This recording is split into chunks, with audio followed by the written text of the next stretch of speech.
हमारे सभी व्यूअर्स को बहुत बहुत जय जय श्री सीताराम। देखिए, कई बार सभी के मन में एक प्रश्न उठता है कि हम बहुत श्रद्धा और विश्वास के साथ पूजा पाठ कर रहे हैं, लेकिन क्या हमारी पूजा पाठ स्वीकार की जा रही है भगवान द्वारा, हमारे इष्ट के द्वारा? ये एक बहुत बड़ा प्रश्न रहता है, क्योंकि देखिए, हर व्यक्ति ये चाहता है कि उसकी पूजा स्वीकार की जाए। और कई बार जो व्यक्ति बिल्कुल हृदय से शुद्ध और पवित्र होते हैं, उन्हें तो एक्चुअली वो निष्काम पूजा करते हैं और उनके मन से कहीं ना कहीं ये आवाज़ आ रही होती है कि मेरी पूजा भगवान स्वीकार कर रहे हैं।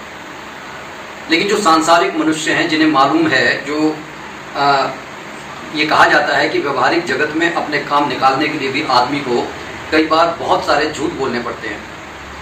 लोगों को खुश रखने के लिए झूठ बोलना पड़ता है, रिश्तों को निभाने के लिए झूठ बोलना पड़ता है, अपने सामान को बेचने के लिए झूठ बोलना पड़ता है। जो लोग रियल एस्टेट में या फिर जो बिल्डिंग वगैरह जो बेचने के काम में लगे हुए ठेकेदार होते हैं, उन्हें सुबह से लेकर शाम तक पता नहीं कितने झूठ बोलने पड़ते हैं। उन्हें मालूम होता है कि मैं चाहे कितना भी भगवान की पूजा कर रहा हूँ, लेकिन कहीं ना कहीं जब मेरे भाव जो हैं, मतलब जो मेरे क्रिया, जो मेरे वचन और कर्म हैं, उनमें मतलब पूरी एक समानता नहीं है। कहने का ये अर्थ है कि जैसे कि आपने बहुत सारी, आपने 30 माला कर ली, आपने 60 माला कर ली, लेकिन व्यवहारिक जगत में जाने के बाद उतना ही झूठ बोल लिया, तो आपने जितना पाया उतना खो भी दिया। तो इसीलिए वह हर व्यक्ति चाहता है कि भाई मैं जब पूजा कर रहा हूँ तो मुझे ये तो मालूम पड़ना चाहिए कि भाई मेरी पूजा लग रही है।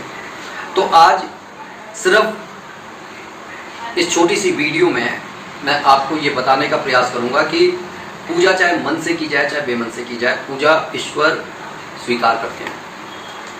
जिस तरीके से एक खेत में चाहे बीज सीधे गिरें चाहे उल्टे गिरें, फसल पैदा होगी।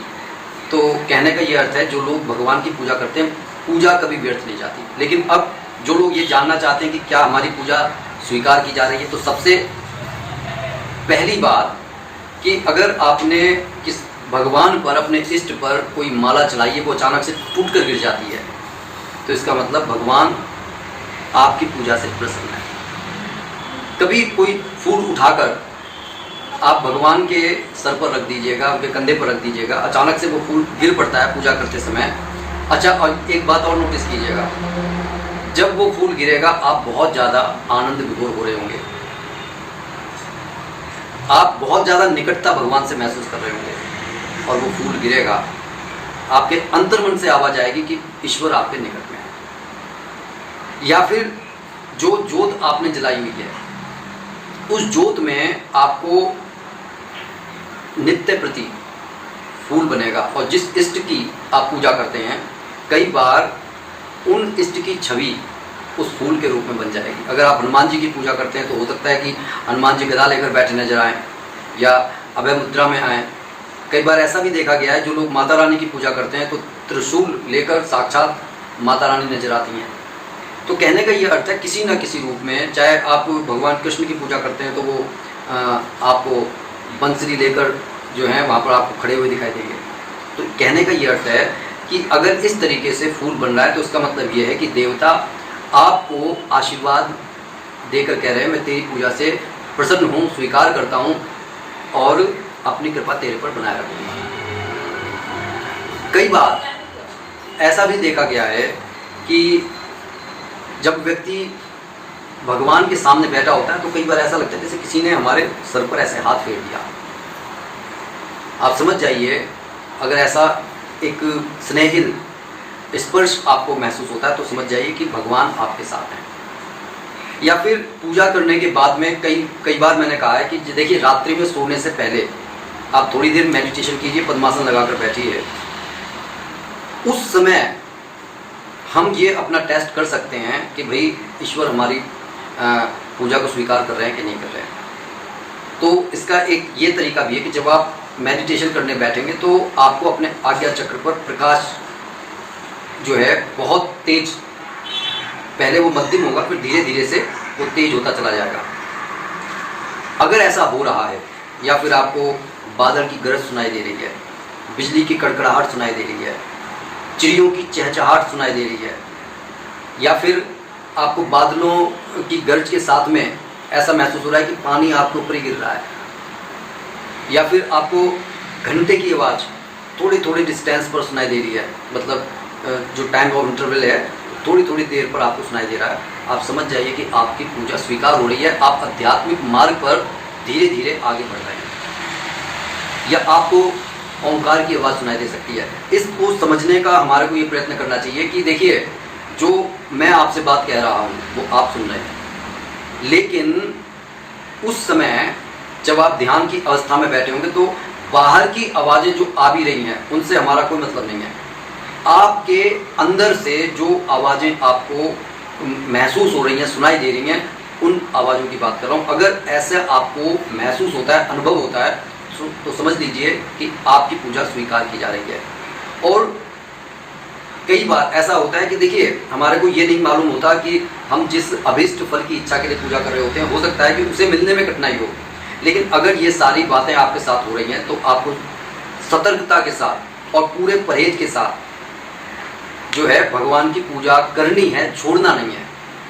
क्योंकि नकारात्मक ऊर्जा चाहेगी कि आप वो छोड़ दीजिए। कई बार आप पूजा के स्थान पर बैठे होंगे तो आपको बहुत ऐसी सुगंध, मतलब आपको महसूस होगी कि आप कहेंगे, आत्म विभोर हो जाएंगे। आप समझ जाइए कि कोई सकारात्मक शक्ति आपके पास है, किसी नकारात्मक शक्ति की जो है इतनी भावभीनी सुगंध हो नहीं सकती। तो अगर ये सारी बातें आप महसूस करते हैं तो ये एक टेस्ट है कि आपकी पूजा स्वीकार की जा रही है। अच्छा, कई बार ऐसा भी होता है, जैसे लोग देख रहे हैं कि आज मेरी पूजा का फूल बना, स्वीकार की जा रही है, 2 दिन बना, तीसरे दिन नहीं बना, तो इसलिए मेरे को ये नहीं सोचना चाहिए कि नहीं, कि मेरी पूजा स्वीकार नहीं की जा रही। देखिए, जो ये जो सात्विक शक्तियाँ हैं, ये हर भक्त का भला करने के लिए संसार में विचरण करती हैं। जब आपको एक बार वो बता गई कि आपकी पूजा स्वीकार की जा रही है, तो आपको तामसिक चीज़ों से दूर रहना है, बुरे विचारों से दूर रहना है और पूजा कंटिन्यूस करनी चाहिए। आप करते रहेंगे तो आप देखेंगे कि वो पुनः फूल बनेगा। ये सब जो मैंने आपको बातें बताई हैं, सब आपके साथ में घटित होंगी। और ध्यान के समय तो ये जो प्रकाश है, ये जो आवाज़ें हैं, और ज़्यादा क्लियर होती चली जाएंगी। आपने सुना होगा अनंतनाथ, सुबह के टाइम जब पूरी सृष्टि जो है शांत होती है, 4 बजे के आसपास आप उठ जाएं और महसूस कीजिए कि क्या आप 4 या 5 आवाज़ों में से 2 या 1 आवाज़ भी सुनने में अगर आपको मतलब सफलता मिलती है, तो आप समझ लीजिए कि भगवान का आशीर्वाद आपके साथ है, भगवान की पूजा स्वीकार की जा रही है। तो इस छोटी सी वीडियो को थोड़ा सा लार्ज करके बताना जरूरी था। अगर ये सारी घटनाएं आपके साथ घटित हो रही हैं तो कमेंट बॉक्स में भी लिखकर बताइएगा कि किस किस के साथ में कौन कौन सी मतलब आपने अनुभव लिया है। और इसी के साथ मैं इस वीडियो को यहीं पर समाप्त कर रहा हूँ। और विनम्र प्रार्थना है अपने सभी भाई बंधुओं से, जो भी इस पर नए हैं, इस चैनल पर, चैनल को सब्सक्राइब कर लें, लाइक शेयर कमेंट करना ना भूलें। बोलिए जय जय श्री सीताराम।